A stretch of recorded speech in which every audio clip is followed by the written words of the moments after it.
All right, this is the video for the very end of personality, connecting social cognitive perspective to culture.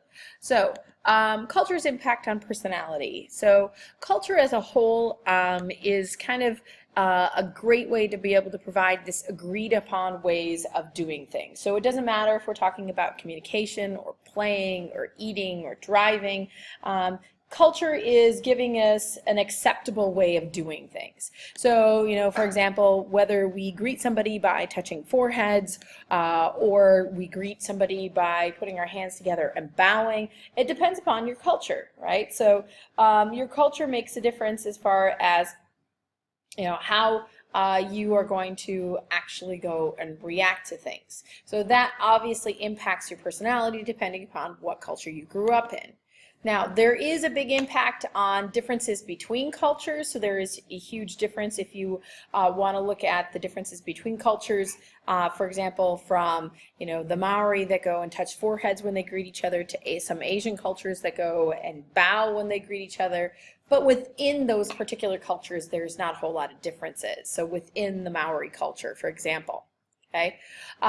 Now, we can talk about collectivism versus individualism. So this is looking at basically within a particular culture, what do they place emphasis on? So individualists prioritize their own goals and over the group. They define themselves in terms of their personal attributes. So they will say that, I am smart, I am athletic. Right? If you go and talk to, for example, it's interesting, interviews with athletes from countries that have an individualistic culture, and they ask, athletes, for example, from, let's say, the Olympics, how did you win the gold medal? Well, I worked hard, right? I put forth the effort. Whereas collectivism, it's all about the group. And so the group helped me, right? I am more part of the group. In a collectivist culture, if you go and interview athletes from a collectivist culture, they will attribute their success, for example, to that they had good coaching, right? That they were, part of this amazing team that was very supportive, right? They won't single out their individual abilities as much as an individualist. Collectivists will also give priorities. Priority is given to the goals of the group. The group needs to be, you may need to make some sacrifices for the group. It gives you a sense of belonging, a set of values, and this whole network of caring people. And it provides you with some security, right? So you have this sense of security that you belong somewhere. Where individualists, you're all about yourself.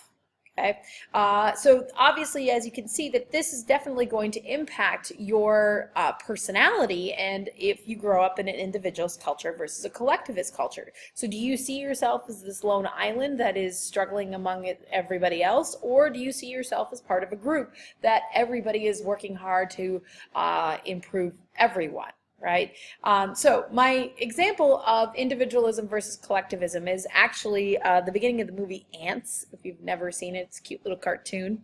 I'm not going to show it here. I'm actually going to just post the video clip, the link to the video clip underneath this video. But if you've never seen the movie, this is the main character, and he is basically an individualist in a collectivist society. If you know anything about ants, ants are all about the group, right? Everything is because of the group. The group does everything. But this one lone ant, the main character, and I cannot remember his name for the life of me right now.